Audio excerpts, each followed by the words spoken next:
MyFantasySportsTalk.com.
What's up? We're back for another one. My Fantasy Podcast from MyFantasySportsTalk.com. Today, talking NBA and kind of recapping these playoffs and talking about everything we've seen in the second round and what's to come. I am Brandon Reed. My co-host is Dan Shaw. How you feel about these playoffs, man? I know you've been watching, or you've been tied up with Astros baseball or something. Well, my PayPal account is missing $20. Oh, I got you. That's strange. You never bet against LeBron. And for those that just think I'm looking at my phone, I'm not. Brandon and I made a bet, and Brandon bet against LeBron, and he just don't do it. And it was a sweep. We're gonna have our boy Bo Adams come on, and he predicted this whole thing. He tried to warn you, tried to forecast it for you, and you just weren't listening. So I'm enjoying the playoffs. I did watch a lot of that series. And it was nice. It was Cleveland looked legit again, or was it just Toronto? As I said, the two guys, DeRozan and Lowry, just suck in the playoffs when the team needs them the most. Yeah, it wasn't so much that I bet against LeBron. I'm not that guy. I'm not the LeBron hater. If you've looked at my Facebook history over the past couple of days, it's been insane. But I bet on Toronto, and that was my mistake. I thought they were ready to turn the corner this year. They obviously weren't. I know Dwayne Casey's probably about to win Coach of the Year, but he shouldn't. He got so out-coached and just outplayed and was just baffled in that series. There's no reason you should not take at least one game when you have home court advantage from Cleveland. So, that was disappointing to me, if anything. I'll say that. Not really betting against LeBron. I just bet it on Toronto, and that was my big mistake. So, but yeah, I'm liking these playoffs. I'm liking what LeBron's doing. Now I'm just here for the show, man. I'm just here for the show, and I got your $20. But we're going to bring in Orlando Torres in just a second to join us. But now we got Bo Adams here, who he's been taking it easy for me. He's all sideways now too. I don't know what's going on with your camera there, but that's how I feel when this Eastern Conference, the way the whole thing is shaking out, because I picked Philadelphia, not looking great. That game 5 is tonight, and I picked Toronto over Cleveland, so not looking good. So I should have just listened to you. You're the one in Vegas, Bo. I should have just listened to you. You had the scoop all along. Well, Vegas had Toronto winning and was agreeing with you 100% of the way. So I don't think Vegas has anything to do with it. I just think not reacting to every game or every second of every after game is what brought me to my conclusion, especially since the 7-game series against Indiana, I should say, was just a precursor to sweeping Toronto. I just didn't think that he was going to manhandle Toronto like that. I just well, he did. He's been great. He's had a 10 game stretch where it's probably the best 10 games I've seen. And I'm old. I'm 52, which is funny because I told my son today I was 53. And my son said, "No, you're 52." I'm like, "Thank you." I've watched Jordan my whole life, and he never had a 10 game stretch like this. I've seen him go 8 of 22 before, and just Jordan has just been efficient, and LeBron has been efficient, and he's had his rebounds, he's had his assists, but the team through that 7-game series in Indiana, that was the best thing for them. They came around. They decided to themselves, I'm assuming, I can't speak for them, that we're gonna be who we were, and that's what happened. And they just totally dominated a guard-centric team in Toronto. Well, and in that 10-game span you're talking about, he had 2 amazing buzzer beaters. And I don't care what the haters say. I don't care about, well, the competition was weak, the defense was weak. That right-handed floater Saturday night, that was all-time great. Oh my gosh, it was great competition. Indiana is a better team than people give them credit for. They had players. They were throwing people at LeBron. They were throwing people at Kevin Love. I mean, they were going 10 deep. So I don't want to hear about how Indiana wasn't a good team. Indiana was a solid team. Indiana was a very solid team. I was one of the only people that predicted them to make the playoffs. I agree. I'm getting a little fired up here talking about this, huh? Well, it doesn't take much. As you see any kind of LeBron versus Jordan or any kind of LeBron conversation on Facebook, it all blows up, as you know. I mean, I go to sleep and this thing is blowing up on me. But you know the reason, and I think it was DeRozan guarding LeBron on that last play on Saturday night, whoever it was, it doesn't matter. The reason he was open because he drove past him and he threw a fading out of bounds to the left side, right-handed floater, just like that. Dwayne Casey was the mastermind in the LeBron versus Dallas finals, and he put LeBron in his place, and he did it by if I can remember correctly, I put him in an uncomfortable position. Dwayne Casey did not put LeBron in any uncomfortable position through this whole series. He was never double. Well, if he was double teamed, I don't remember it. And that last play where he made that shot off the backboard, which, you know, at my local YMCA, we call luck, and the guy buys drinks.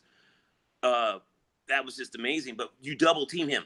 You double team him on the inbound pass. You make Kevin Love or you make George Hill shoot that shot. You don't let LeBron just run down the court and throw something up there. Period. Well, and I'm glad you brought that up because that was a stat that I saw, or a non-stat that I saw, that Toronto had not doubled LeBron like the whole series, like 0 times. Okay, what's the whole series? Okay, so yeah, I mean, I'm watching it. I'm watching him go in the post and just he's looking. He's not looking at the basket.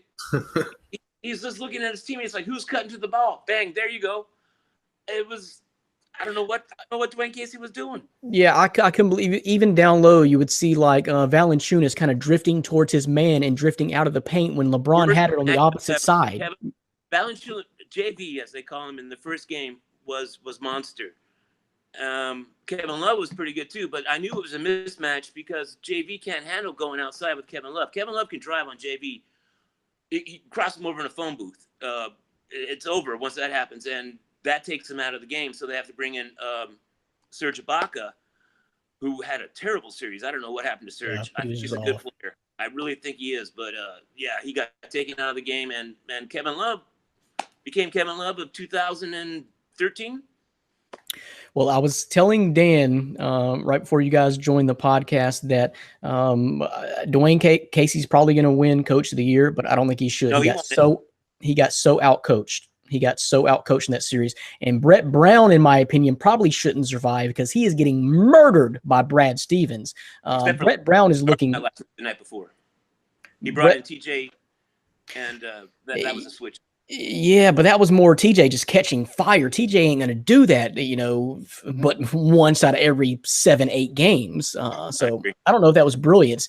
I mean, the way Boston is stealing some of these games late. The game that Philadelphia actually did win, they should have lost. I mean, JJ Redick throwing the ball away like that. I mean, he's being outcoached, and I'm not sure Brett Brown should survive this if it's better, if you're looking for the best thing for the 76ers. But anyway, amazing series on that East. That East is just a mess. But our boy Orlando Torres is back to talk a little NBA. What's going on, Orlando? How's it going? Ready to talk some NBA with y'all. I know, and you realize this is probably the first time that we're going to be talking about second round NBA playoffs that you really don't really have any, heart in it. You don't really have any kind of home field or any kind of, series that you're really looking forward to because your guys are gone. Yeah. Thanks for reminding me.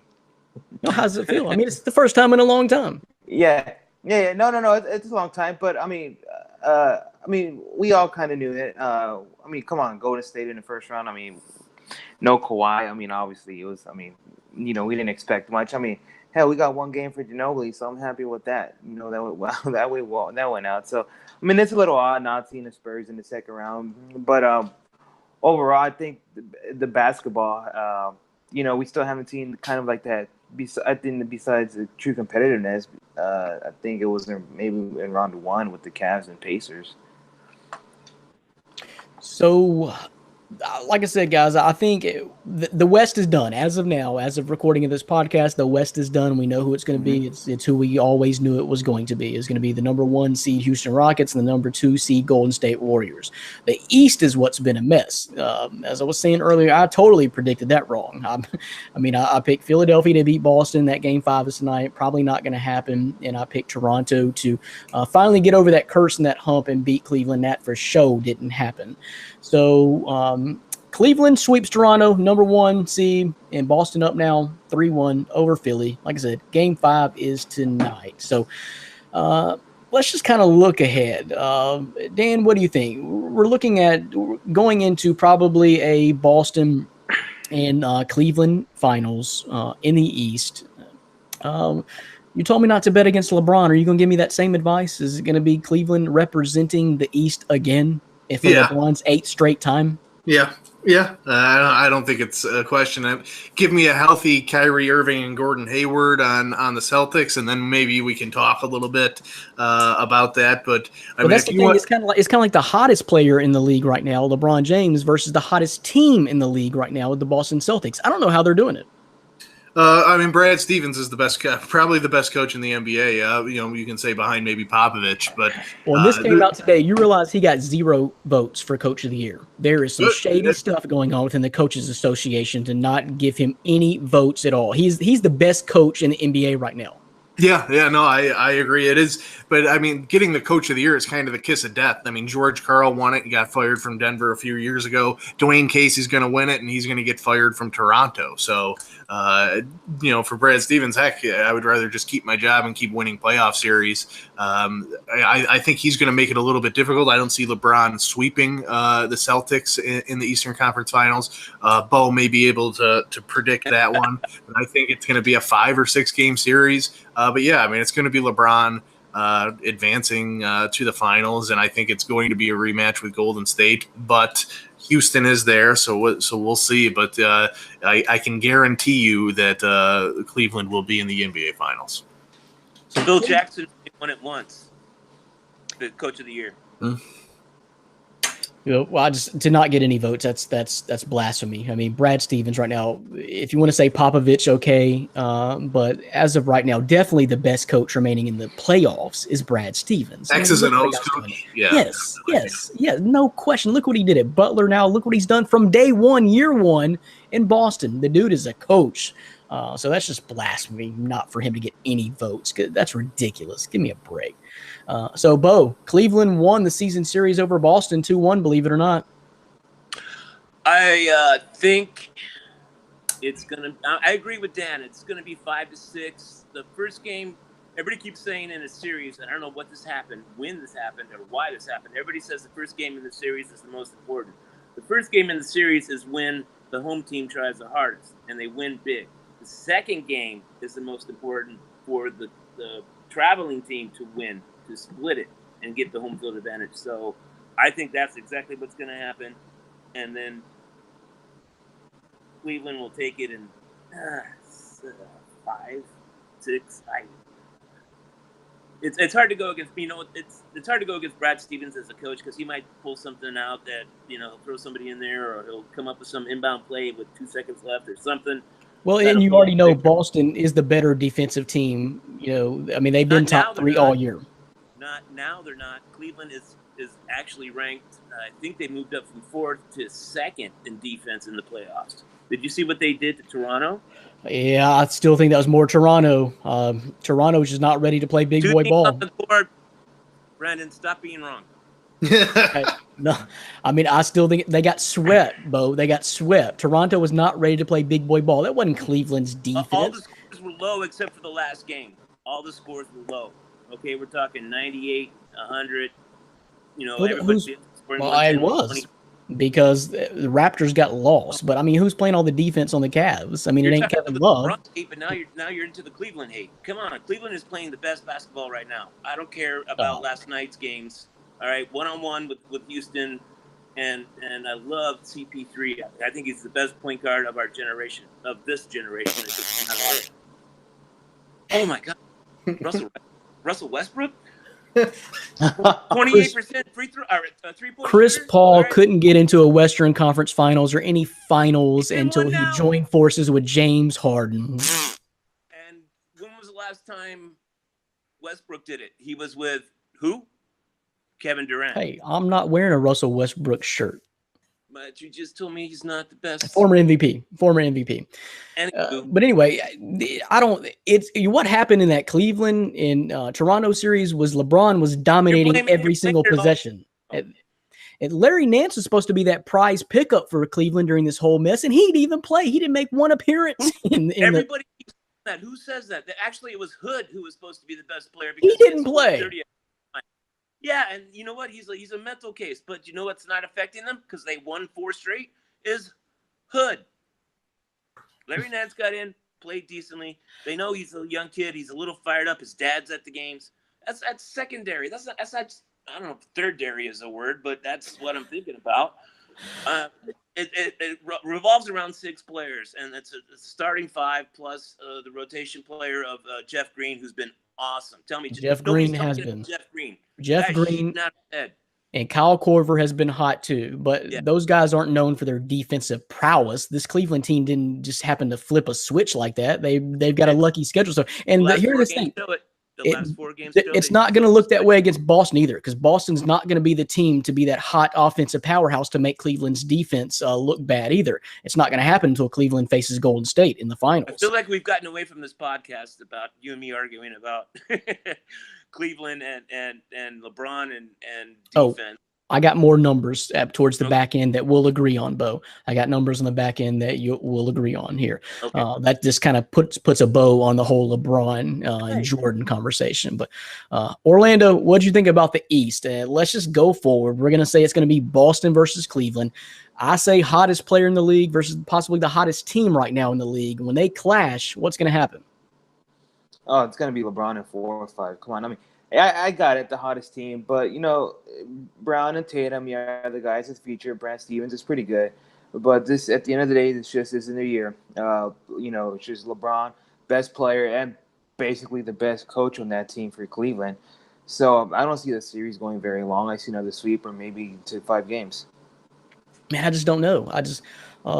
Terry Rozier, don't discount him, which Eric Bledsoe discounted him, and I guess he found out his name real quick in that first round. And then Al Horford, don't forget about Al Horford. I think Boston just has the better overall team, but I'm not going to discount and bet against LeBron right now. After what he's doing, the dude is beasting out. It's crazy what he's doing. So anyway, but we do for sure know what the West is going to be. It's going to be Houston and Golden State. My only proclamation that I feel even somewhat confident about making a guarantee for the rest of this whole playoffs, because I obviously don't know what's going on, kind of like I didn't know in the NCAA tournament, is that if Golden State is healthy, if all those guys are healthy and they keep ratcheting it up, then no one's beating them, not even Houston. So I'm looking forward to it. Houston won the season series, though, over Golden State 2-1. So what do we think about that, Dan? If those two clash, I know your hatred of Steph Curry says Houston's got it. Yeah, I mean, Steph Curry sucks. But I want Houston to win. I would love to see Houston win.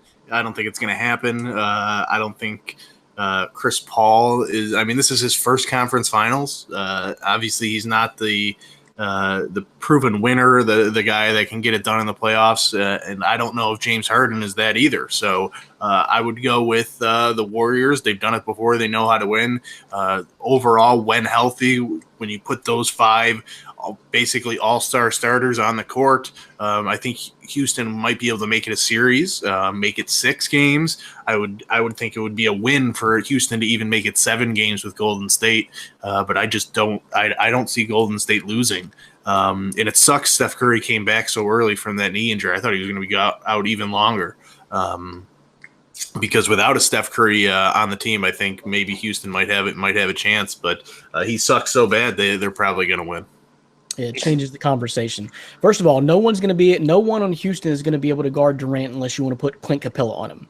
And then Draymond Green is going to be the one who I think really just tears Houston apart, because they're not going to have any answer for Draymond Green, because no one is going to – I mean, you just can't guard all those guys. And Draymond does it all. He's so versatile. He's a triple-double type of guy. So, I mean, I'm not putting quite as much confidence in it as even you are, Dan. I see this totally going 7, particularly since Houston has home court advantage. I think Houston's clicking right now. They are a very explosive offensive team, especially beyond the arc. So if there's anybody that can match firepower with Golden State, it's Houston. And I think Mike D'Antoni and the Rockets organization had that foresight and have done enough to get you right to that level of competing with Golden State. We'll see if it happens. So, Bo, what do you think about out west? How that's going to shape out? I always thought this was coming. I don't think Houston has the experience to win, and it's unfortunate because I despise Golden State. I don't despise Steph Curry, but I despise Golden State. But what I do know is I think whatever team comes out, and of course I just said Golden State, but they're going to be ragged. I think you guys are wrong. It's going to be a 7-game series, and there's going to be scars and stitches, and just going to be nasty. And yeah, so whoever comes out of that's going to be beat up for LeBron to win his 4th title, 5th title. It would be 4. I don't know. I'm not going that far though. That's quite a stretch. Quite a stretch. First of all, I don't. Seriously, okay, the way you beat Golden State is you go directly at Steph Curry because he gets crossed over in a phone booth. You take Draymond Green, outside, and you keep oh my gosh, the guy from Oklahoma, Durant outside shooting threes, because once he gets to the elbow and he starts making those elbow shots from either side, his confidence shoots up and he's unstoppable. So that's the formula to beat in a 7-game series to beat Golden State. Now, if somebody can keep that going through a 7-game series is another question. But there's going to be, like I said, there's going to be blood and there's going to be stitches. So I think whatever team comes out, there's going to be too beat up to play in the West or the championship to win. And that's just my opinion. I would be amazed this whole time. So whatever. Okay, so far, it's got to catch up to you soon, though. And I really don't care. I would be 52. It hasn't caught up yet. Okay, yeah, well, quite a long streak then. But what LeBron is doing is amazing. If he makes the NBA Finals, that's enough for me to say, my Lord, that was a hell of a season. But no one in the East, I don't care who it is beating anyone from the West. I don't care who it is. The West is winning the championship. None of these Eastern teams are even on the same level as Houston and Golden State. And it really didn't matter. You can throw all the teams that made the playoffs in the East. None of them work. And that's the way I feel about it. So, Orlando, you're close to the situation out west. What do you think about the West, the way that is going to shake up, and does the East have any chance of winning the NBA title? Man, I don't want to go that far either. I won't count on LeBron against either West, but I mean, whoever comes out the West, I think has a better chance of coming out with the championship. But as far as this matchup, I think it's going to go a 7-game series, and I'm actually going to go out on a limb and say Houston catches Golden State sleeping a little.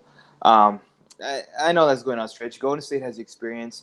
They got Steve Kerr there. There's a 4th straight finals appearance. I get all that. I think the key in here is going to be Chris Paul, and that's asking a lot for a guy who's never been to the conference finals. I just don't think the Rockets are just going to lay here, and, like the way we've seen them fold in the past.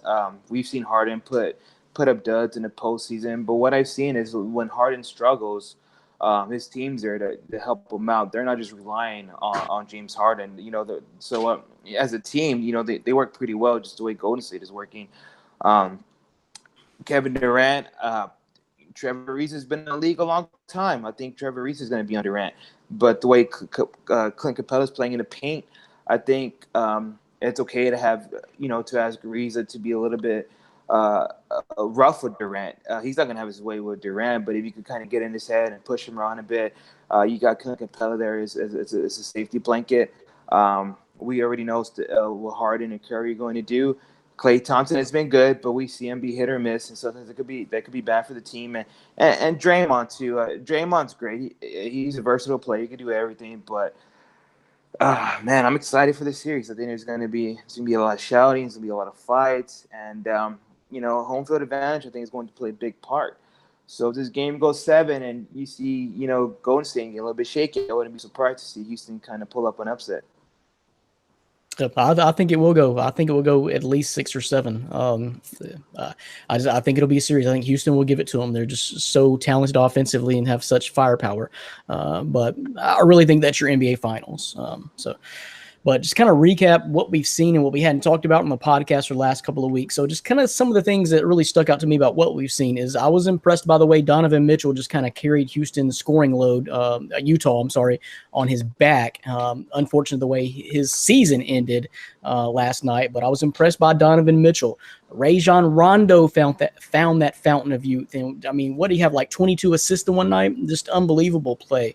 And then just the youth and energy of Boston, they do not stop, possibly the hottest team in the league right now. And then it's LeBron's world. So that's just some of the points and the takeaways so I've seen over the last round and a half or so since we've talked about it last on the podcast. So Dan, what's kind of your final thoughts about bullet points of what you've seen in the playoffs, other than LeBron James being just monstrous? Well, that's what I was going to say. I was going to say LeBron James.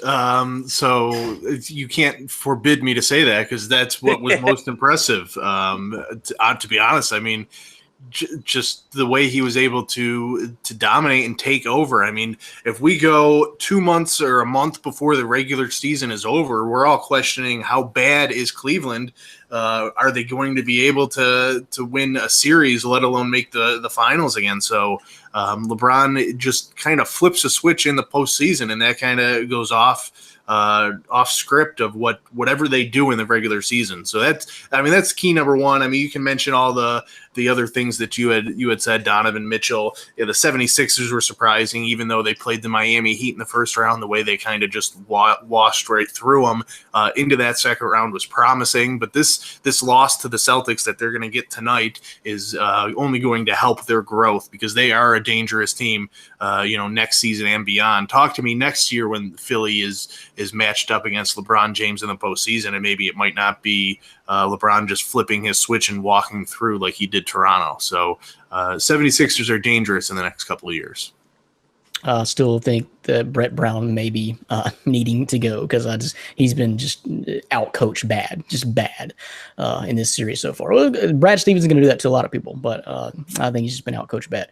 Orlando, what have you seen in that first round that kind of sticks out to you, or the second round? I'm sorry, there's kind of bullet points to wrap it all up.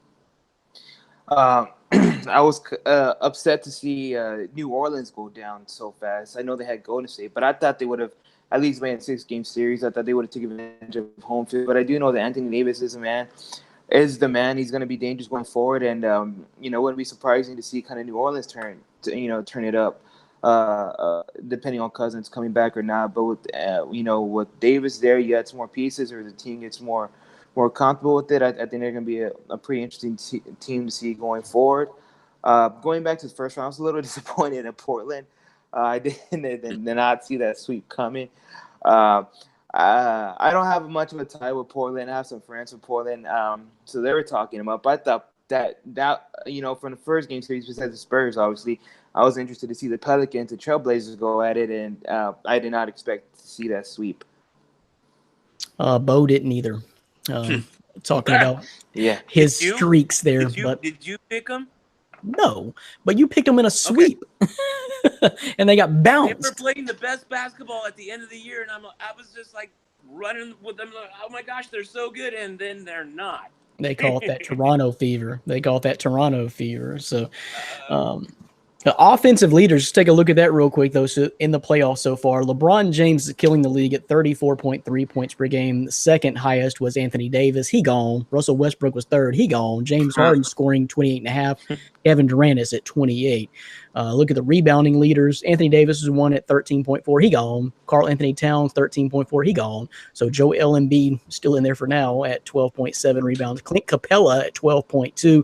And then, believe it or not, Russell Westbrook was averaging 12 rebounds a game in that first series. Which are so important to point guards. And we all know how he got him because his teammates just scattered like the Red Sea, and Very the true. opposing Finally, you admit it. It is true. and the opposing team too. They just parted ways because Russell Westbrook's got to get his triple-double, so you convince the opposing team to do that too. Rajon Rondo leading the playoffs, 12.2 assists. Like I said, finding that fountain of youth, but he gone. John Wall had 11.5, but he gone. Then it's LeBron James, 9 assists a game, along with Draymond at 9 assists a game. Believe that. Blocks, Capella's up there, and Joel Embiid, but Capella's leading. Field goal percentage, you got Clint Capella in that too. Clint Capella has been a huge up-and-comer for Houston, a huge part of that. And steals, James Harden is third at 2.3, but Victor Oladipo was 1, he gone. John Wall, he gone. Chris Paul's number 5 at steals. So that's just some of your leaders. So one last thing before we wrap this up. This is where me and Bo will probably finally get along, is that I've got some LeBron James numbers for the haters out there, okay?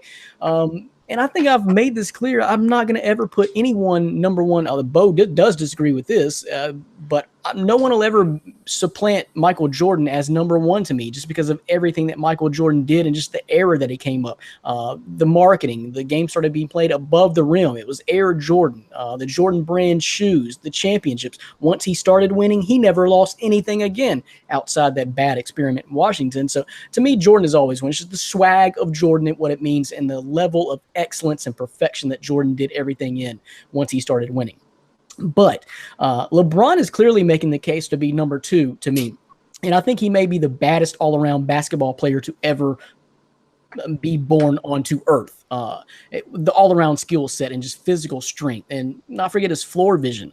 I always kind of regret that he didn't play point guard his whole career like Magic Johnson did. But, he's too valuable. He's needed to do a lot of other things. So the dude is bad. If you're hating now, you're just a hater.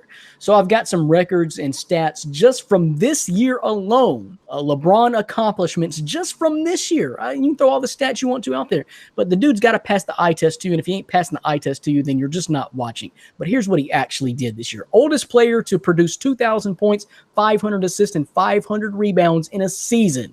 The record was 8, which he got last year. This was his 9th year doing it. Now he's the oldest player ever to do that. 2,000 points, 500 assists, 500 rebounds.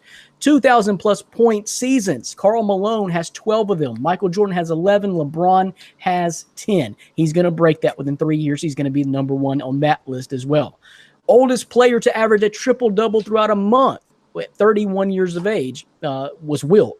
LeBron, of course, older than that now. So oldest player to average triple-double in a month of a season. So just one more notch in the belt. First player ever to have 35 points in a game with 15 assists with 0 turnovers. Ever. No one's ever done that. First player ever with 30,000 points, 8,000 rebounds, and 8,000 assists. Ever. No one's ever done that.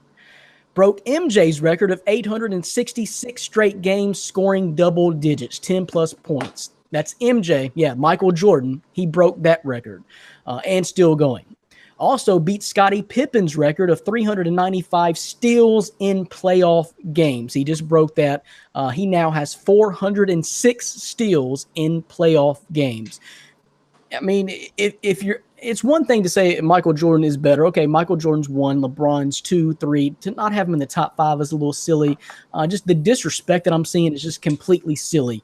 This guy is passing all the checks. He's passing all the eye checks, and that is stuff that he just accomplished just this year. It's going to be more even next year. He's going to be etching his name, and this conversation is about to get really difficult, folks. It's about to get really difficult. If he can add one more title in Cleveland, or if he goes somewhere else, no telling what will happen. But that's stuff he just did this year. And I think, Bo, you may be convinced you may have him number 1 already. And you weren't you spoke about watching the Michael Jordan era. You're not as impressed by that as what you're impressed by seeing LeBron do now. I grew up in the Michael Jordan era. I was 1984. I didn't watch the draft because it wasn't on TV, but I did have cable, and WGN was a big part of my cable network. And I watched this guy flying through the air, dunking and doing crazy stuff, and couldn't hit from 15 feet away, but he could dunk and he could do everything else, but he could not get past the quote unquote all-time great Celtics, who were aging by that time in the 88, 89. And the Detroit Pistons in the 90s, who were just a bunch of thugs, in my opinion, but they still won. Whatever. And then he got a team around him, and he got the best coach of all time behind him. So then, after he wins 3 straight, he quits. Then comes back, has mediocre time of it for his first couple games, and then wins 3 straight again, then quits. Then comes back, which everybody keeps saying we're not counting the Washington series or the Washington experiment. It happened. He was there. He played for them, and But his legacy was over at that point. The legacy was over at that point. No, the legacy continues because he was playing. He bought he didn't buy that team. He bought a team eventually, but he was playing. Your legacy is over when you stop playing. Okay? I was there. Him and I. I went through some rough times after my divorce in '96, and watching those finals got me through some hard times. So he's always going to have a special place in my heart. But what LeBron's doing and how LeBron's doing and how he's doing it through putting kids through school, helping other athletes with uninterrupted, and just the fact that he was mobile and he decided to go. He's only been with 2 teams his whole life, but he says he's all over the place. He went to Miami and then back to Cleveland. That's 2 teams. Everybody's like, oh, he just leaves and never comes. I mean, he's been to 2 teams. So all this other stuff that LeBron is doing to further other people's experience and education and life, Michael Jordan punched Steve Kerr in the face. He had to leave the league because of his gambling and his father's death. He came back after everything was cool after 2 years because he couldn't play baseball. If you add this all up, if you are just a rational human being, Jordan, LeBron, he's staircases above what Jordan was. I don't care if he got 6. He didn't get 6 in a row, by the way. He got 3 and 3. Right. If you got 6 in a row, I'd be like, all right, I take it back. He got 3 and 3. And I'm not sure 8 in a row would have been guaranteed because there's part of health that comes into factor. And that's the amazing thing about LeBron. He does not get hurt. You can't say that Jordan would have went 8 in a row and won 8 in a row. Not a chance. Right now, I think that's why I'm saying this 7-game series. I'm sorry. I think it's going to be a 7-game series. It's going to tear up Golden State because they've been in it for 4 years. This is their 4th year going to the Western Conference Finals. They were hurt all year long. You don't think they're going to get hurt again? This is the first time these older players have been for Houston have been in the conference finals. This is the most games they've ever played. You don't think somebody's going to get hurt? I do. I think they're just going to get beat up. And there's LeBron bouncing the ball, just waiting after he beats Celtics in 5 or 6. Well, and some of the criticism about LeBron is just ridiculous as far as the self-proclamation of being the king. Well, that was more of a marketing thing. I mean, the kid had a spotlight on him since the time he was 15 years old. He knew he was going to be the next phenom. On the cover of he was. Illustrated. Right. So I think he's handled everything with a pretty good amount of grace. He could have been off the chain, he could have been absolutely wild, but he hasn't. And he's been doing the other things, like even the press conference he takes a lot of heat for when he announced he was going to Miami. I understand the people of Cleveland were heartbroken, but he was still doing it for charity, for the boys club. It all even still went to a good cause. It was like $7 million. I forget the exact number, but it was in the millions that he gave to the Boys and Girls Club of Akron.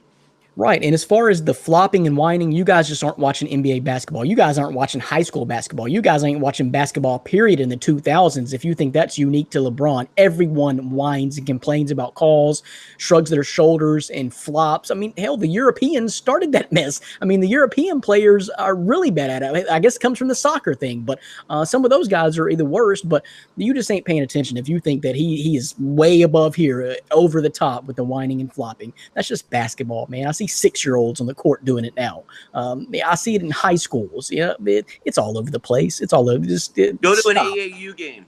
Yes. Oh my God. Yeah. Well, look at LeVar Ball. He pulls his team if he don't like the way the ref looks at him. I mean, it's ridiculous. So it's everywhere. Stop that. Just stop that mess. So, but anyway, hey, Orlando, conversation getting harder. How do you feel about it? Michael Jordan, LeBron, how are they stacking up to you now? Yeah, no, it's getting harder. I've always been a LeBron fan, so I mean, obviously right now I still have Jordan, but I mean, it's getting harder, and I don't understand all the hate for LeBron. I mean, my thing is just appreciate it for what it is. What LeBron has done, even when the people say, "Oh, he can't win the," I mean, when he can't win. He's taking a bunch of guys with to the finals. And yeah, you got Kevin Love, you got Kyrie, you got some guys out there. He didn't do it completely himself, by himself all the time. But you got to respect the guy for what he is. I respect the hell out of LeBron. I enjoy it. Even if you're not a Cavs fan, just expect greatness for what it is, basically. And just when I watch it, just put that argument in your head away. LeBron or Jordan, just respect LeBron for who he is, respect Jordan for what he did, for what he is, and that's how I look at it. But the argument is definitely getting harder. But LeBron's coming up, and I don't know why some people just can't handle that.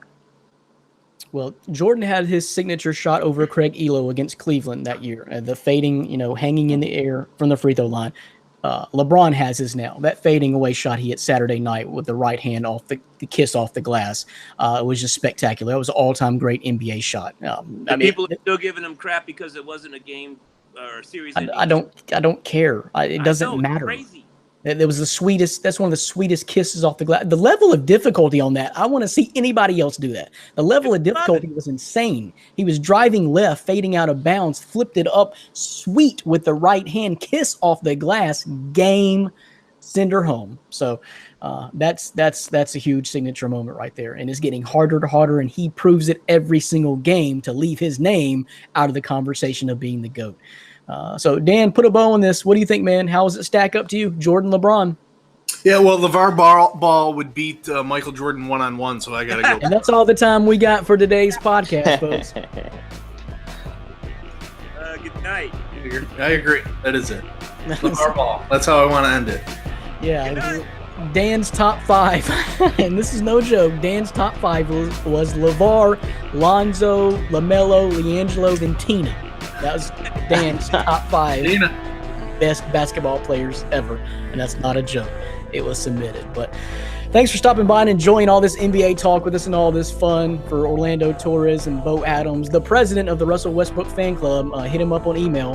And my co-host Dan Chalk, I am Brandon Reed. Until next time, later podcast peeps. Peace.